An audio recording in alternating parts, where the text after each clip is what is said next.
It's the ESCtips.com Melodifestivalen podcast, bringing you unrivaled coverage of Eurovision's premier selection show. If you love Schlager, bad pronunciation and all things Swedish, stay tuned to ESCtips.com. Hello and welcome to our final Melodifestivalen podcast of 2017. Yes, it's me, not Andy today. We're going to be running through the final of this year's Melodifestivalen, and we are joined with our usual special guests. We have Tobias Larsson from Finland and we have Torbjörn from Stockholm. How are you both? I think Tobbe is really doing well this year, I must say. That's my guess. It seems like it. He seems to be really on fire this year. I am so tired and exhausted. I have no idea how I am going to survive this last week, but it's been good fun. I haven't seen as many photos of you at parties this time. Maybe I just post photos of myself when I want to post the photos of myself. That's a new approach, but maybe a good one. Can we just get on with it? Yeah, let's get on with it. Yeah, let's keep it nice and short today. And Ace Wilder starts the show, followed by Boris René. Lisa Ajax next. Robin Bengtsson in fourth. Jon Henrik Fjällgren in fifth. Anton Hagman, followed by Mariette. What are we calling these guys now? FO&O or? FO&O. FO&O. Yeah, FO&O in eighth. Followed by Nano, then Victoria. Benjamin Ingrosso in 11th. And finally is O Tornquist. Torbo, what do you think of this year's lineup so far? How's it gone? Well, judging by the amount of radio play and Spotify streams, the interest in the music is not as big as it was last year, but it's still the lineup in the final is still consists of quite a few hits in the making. But there are no clear favorites. There is no France this year that took the audience by storm. So I think it's going to be a really close race Saturday, and that will make the show really exciting. Yeah, I agree. Last year, France was getting about 500,000 Spotify streams daily, and I think he was already gold rated on the charts by the time the final came along, whereas Victoria she's the highest at the moment. She's only getting just about 300,000 daily Spotify plays, and she's not number one. What about you, Tobias? What stood out for you? Well, I think, to be honest, and to sort of make a long answer to your short and snappy question, is that I feel that Melodifestivalen is very much in the same same spot as it was last year. That this new approach, what I should call it, is very good for finding this kind of radio-friendly track, this kind of song that would work well on the radio, that wouldn't stand out too much in a radio mix, and it would work very well on commercial radio. But I am not sure that that's the right way to go for Melodifestivalen. I am missing a bit of dynamics. I'm missing that, that entry that would sort of stand up and slap me in the face. I like that kind of thing. And this year, everything is feeling sort of, polite and very laid back and very well produced and good. It's not bad. It's not a bad lineup at all. But I feel that there is an intensity missing, some like a personality missing in the songs. I can't say that one of them is standing out for me like a big favorite. I think they're all 12, like with the possible exception of Ove Thörnqvist, they are good radio-friendly pop songs, but then they that's it. They're like a big collective to me. I can't say that one is an awful lot better than anything else. I do agree there, and since we don't often agree, I just want to emphasize that there's a lack of edge in the songs this year. Definitely. Yeah, I think the standard is slightly lower. Who's the scriptwriter from last year? Is it Edward Arstilian? Yes, he was on Twitter commenting the other day against someone that accused the show of having a lot of generic songs this year, which I agreed with. I think it has got a lot of generic songs, a lot of half-cooked songs. ones that haven't been properly developed. If you look at Ace's song, it's really not very good. It doesn't stand up as well as last year's. Boris sounds sounds like a bit of a game show kind of sting. Lisa's song, Lise said about the best. Robin, I just don't like his song as much as last year. I don't think it's as likeable. I think the staging, he's not comfortable with the staging, I don't think. But I also think the choreography just feels a bit aloof, arrogant. I do think that he looks very uncomfortable still. He's not a dancer, and they've tried to make an easy choreography for him and make it a little bit more fun with the, whatever do you call it, the treadmills. Yes. But he still looks too stiff on them to actually perform out of his best. Although I do like the song. I also agree with it being a bit more generic than his last song. This could have been sung by basically any pop guy from Melodifestivalen. Yeah, that's my problem with it as well. It doesn't feel like a Robin Bengtsson song. It doesn't feel... It feels like it could have been made for anyone, and that he and the song aren't particularly suited to one another. It's not an interesting mix. I don't feel like, wow, it will be so interesting to hear what he's doing with this. It's just, okay, there he is and he's singing, and it goes on for 3 minutes, and that's it. He's doing well on the Spotify streams, which again he did last year. He was second to France, whereas now he's floating around fifth. And last year he disappointed, actually. We expected him to be a lot closer to France, but it didn't happen. Is there anyone that's actually standing out to you, Tobias, as a potential dark horse? As a potential dark horse, well, I like Mariette. And I was one of the few who wasn't totally captivated last time. I thought she was good, but there was something with the song and me that didn't quite click. I saw the charm of it, but I didn't feel it. This year, I feel it much more. I think that she has a very sort of it's easy to connect with her song, and I like the visuals of her performance. And then I like Ace Wilder. I think she has something. I think she in herself has a kind of energy that at least in a bit, like it sort of makes up for the lack of energy in the song. I like her song, but there is a certain bit of lazy songwriting in it. Yeah. All these we've heard it so much for the last couple of years. Like, write something proper instead. Yes. but when it comes to Ace Wilder, I think that that's a song that has been forgotten since she made it to the final. But I do think that the audience can rediscover it because it's a happy song. It's up tempo, but it's not very hard. The sound isn't too hard. It's a soft, happy tune. A little bit like Boris, but Boris is more generic, whereas this is more as we are used to hear Ace Wilder. And with that, I think that the audience can rediscover it in the mix in the lineup, and actually awarded more points than we expected to do in comparison to how little it has been streamed on Spotify. And also, I do think that at least a few of the international juries can find her likable due to recognition and to the fact that she's done well in Melodifestivalen in the past. I would agree with that, actually, because the returning juries, they do have a tendency to support artists who they've previously supported from years prior.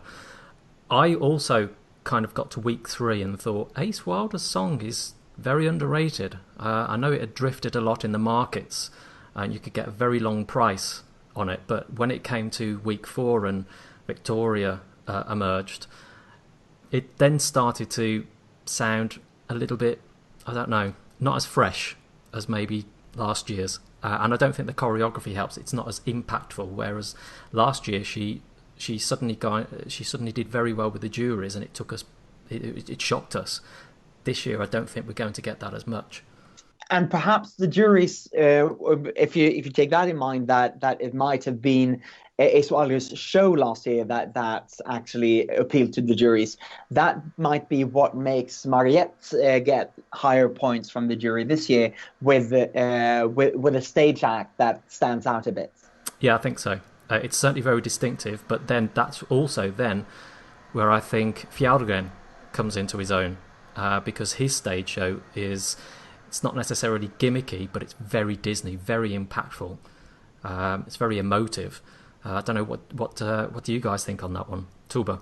Oh, I find it rather boring. I think the song is much better than his last song because there is a chorus here. There's something that you can hang on to, and not only the feeling of the ethno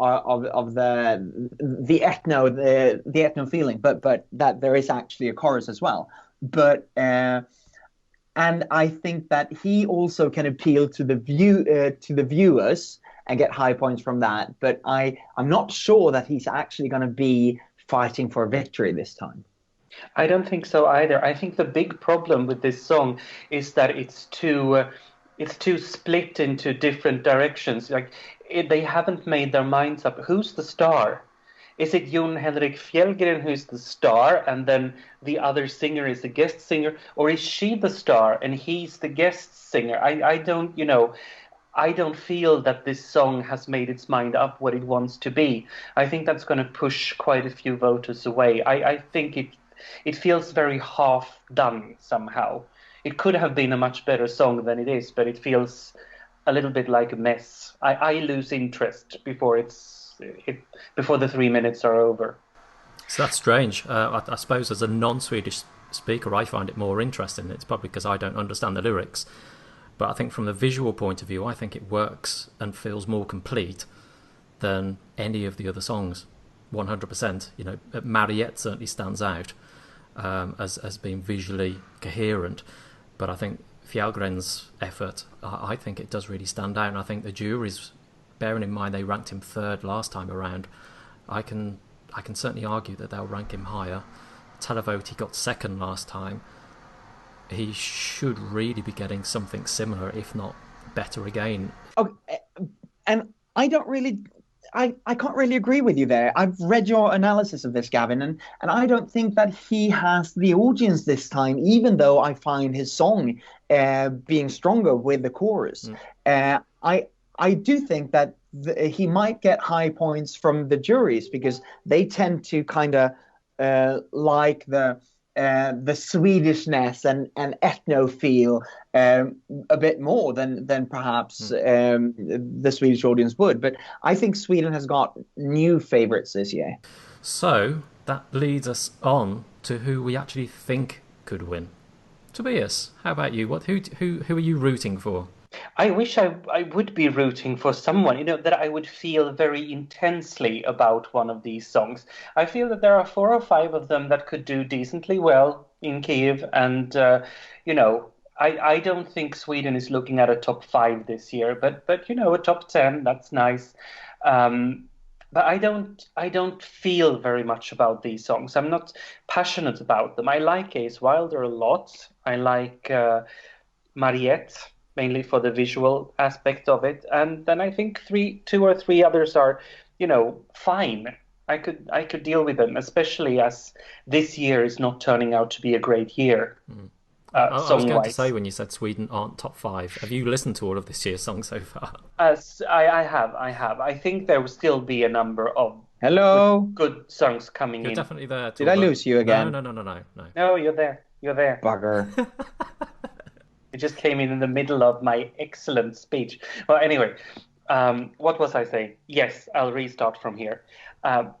Given how low quality songs we have for Kiev this year, maybe Sweden will do well by default, but I don't feel very strongly about any of these songs. And I think it will all come down to what the juries like or not.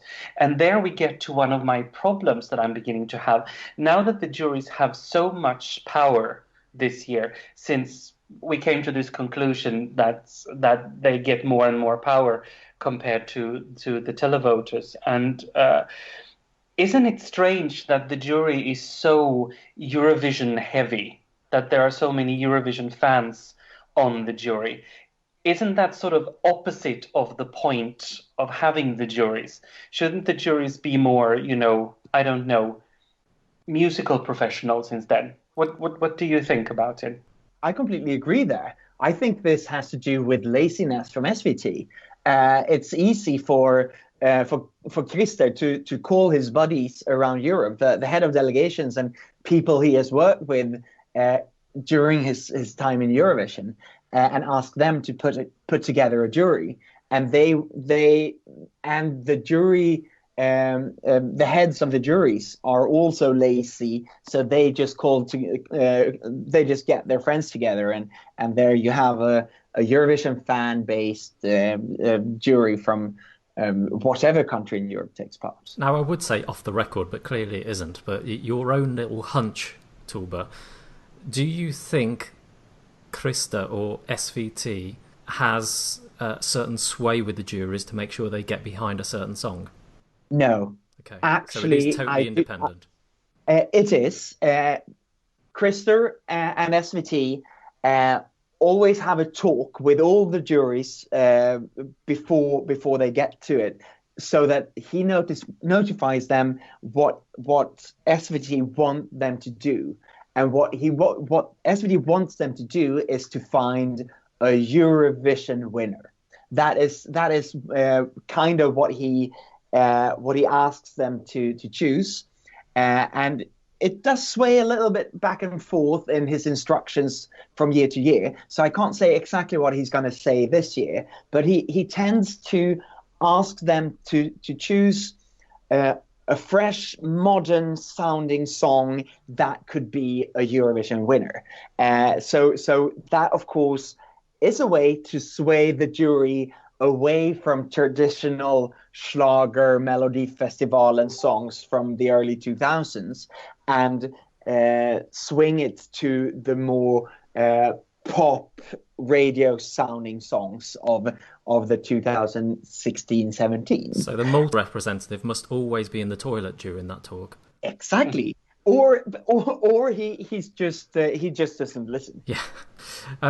So Torbjörn, who's your winner?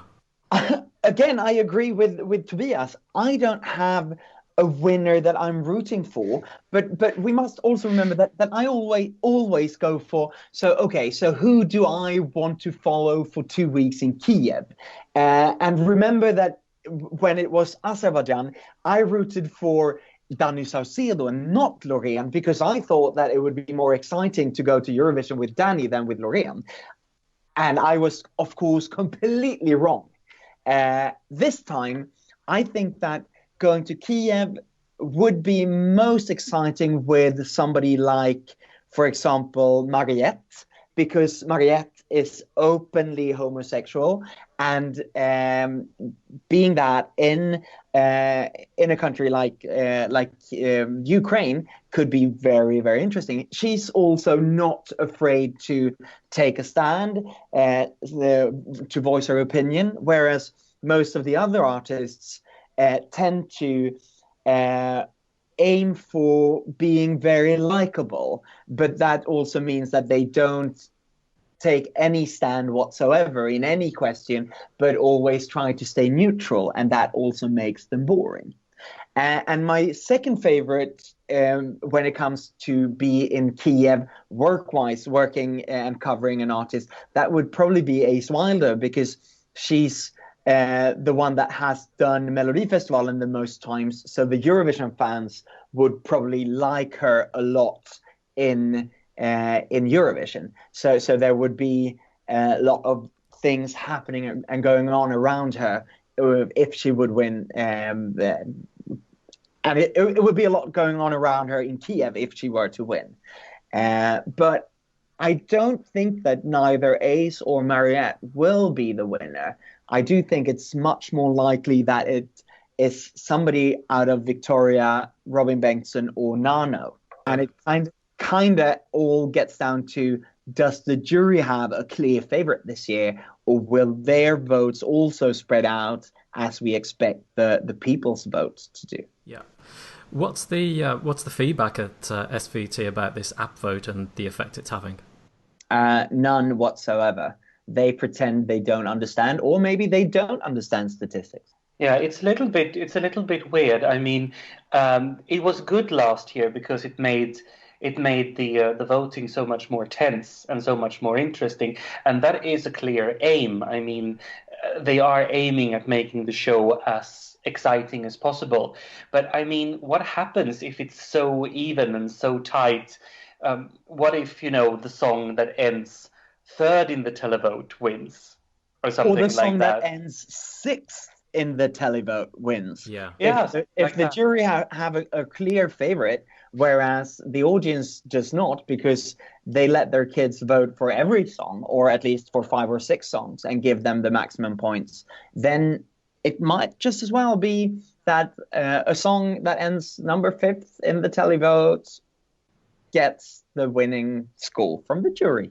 Yeah. And then there will be an outrage. I mean, it would be very interesting if that happened, just to see how SVT would handle that situation. Oh, yes, please. News-wise, I would love it. Yeah, it's potentially like a bombshell, because it seems like nobody paid any attention to the risk of that happening. And I'd say the risk is pretty big, because, as you said, the app helps spreading the votes out, so it gets very, very even. I mean, if you give 5 votes to all the songs, it's just the same as if you don't vote for anyone. I mean, it evens everything out sort of almost in an absurd way. So, I mean, we could stand there in the evening with having FO&O winning, or Anton Hagman, and that would be, a surprise worthy of the name surprise. It would be... It would be it would be lethal to the careers of these singers if that happened. It would certainly lessen Sweden's qualification chances in Kiev. Oh, that too. But also, the problem is that SVT is so pleased that they can brag about having so and so many votes coming in. And they broke the record several times this year, more votes than ever. So they focus only on that, even though me, myself, and others have tried to point out that the app is not, in the way the app works now, it's not, it doesn't work very well. Viewers can actually see what's happening. I knew Loreen wasn't going through before the result. Yeah, that too, but I think that's less interesting than the fact that the people's votes have weakened compared to the jury vote, because people tend to vote for 3 or 4 songs rather than voting for only their favorite. And it also means that, it seems to mean anyway, because I've seen this trend now for 2 years, that the songs in the final, that reach the final, are less. I mean, now this year, Loreen is the obvious example, of course, but you can like her song or not. But it was a very daring, a very avant-garde performance, and that didn't stand a chance this time around. Maybe it wouldn't have in the old days either, but it's a shame if the more daring and interesting stagings and songs don't make it through because they don't appeal enough to sort of work in an app voting. I don't know if those things are connected, but it seems to me that the choices Sweden have made this year aren't very daring. It seems that the songs that have proceeded to the final aren't necessarily the most interesting ones. I would go with that, but I think the main reason Loreen didn't qualify was because the song just wasn't strong enough. It wasn't instant enough. But that supports your point, really, Tobias, is that unless it's radio friendly, it's not going to do well. And that's a shame, because I mean, radio friendly usually tends not to win Eurovision because it gets too polished. And at Eurovision, you usually need something that sort of has a little bit of claw and a little bit of attitude to stand out and get the crucial votes. Yeah, I think so. I think you're right there. And now I think we lost the Tobbe Ek again. No, I'm here. You are there. You were just so quiet. Yes. You were just so unusually quiet. Occasionally, I actually listen. And what did you do now? Shut up. No, I was thinking that I don't want to make that conclusion as you're trying to do, Tobias, because yes, this time Loreen didn't make it with an act that was really standing out, but also was rather confusing to a lot of the viewers. And very divisive. I don't only mean Loreen, I mean a number of other songs as well that were expected to perhaps do a little bit better. I'm like top of the head. I'm thinking Adriana in the first heat. She seemed not to have worked at all in the upvoting either. So, but on the other hand, she works well with the radio stations now because she's added to quite a few playlists. So she has now a hit compared to a lot of the other artists. So I do think that the app has affected which acts make it through to the final. But I'm not sure that the Swedish audience are excluding anyone. Although I do think that in Andra chansen, they still, and they have for quite a long time, voted against acts that they don't like as a protest rather than voting for acts they want to have in the final. Oh, I never said who I think would win, did I? No, you didn't. I think actually that Victoria could very well be the winner because it's the one that most people seem to listen to on Spotify.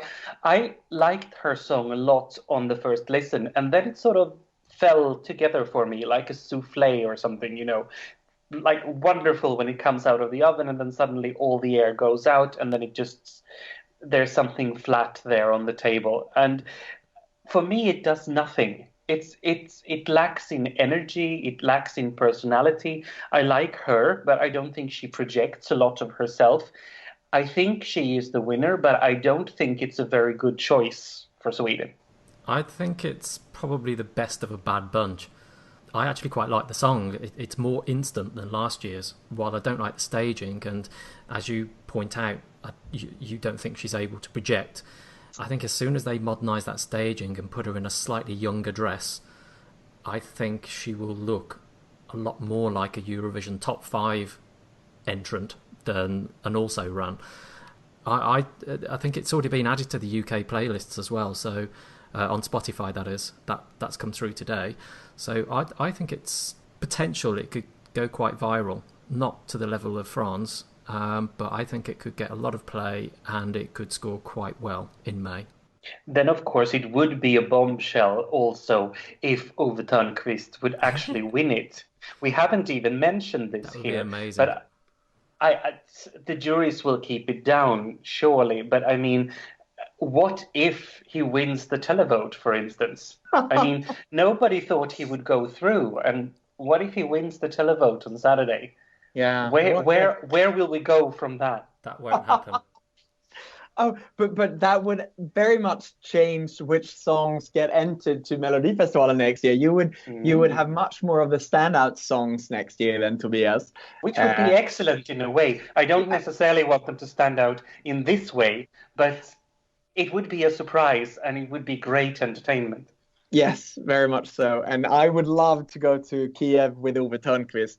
He is such a gentleman, but he's also so bright and witty and has a comeback. If you ask something weird or strange, that comeback is really like a whip.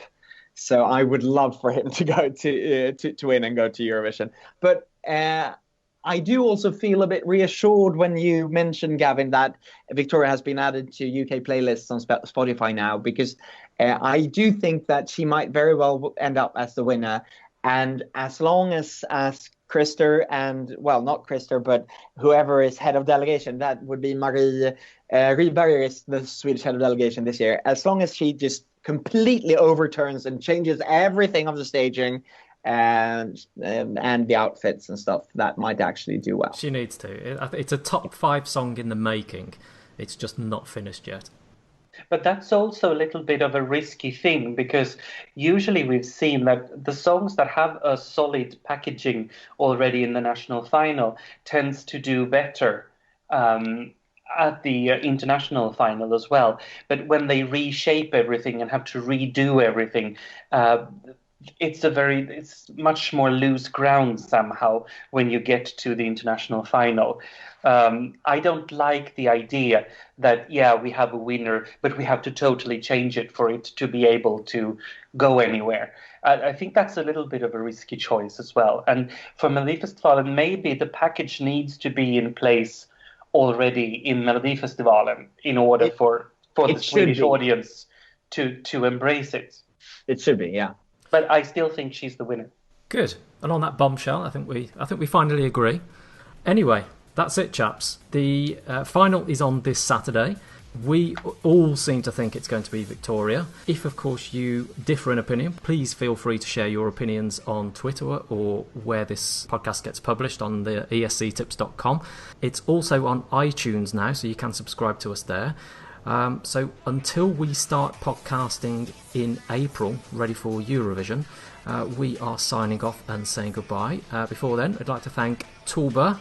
We'll see you again in May. Absolutely. And Tobias. And we will talk to you again in April, no doubt. Definitely. Superb. Well, good luck to everyone watching and betting on Melodifestivalen this weekend. Until then, goodbye. ESCtips.com will return with another show soon. In the meantime, show us some love by following us and sharing this podcast with your Facebook and Twitter friends.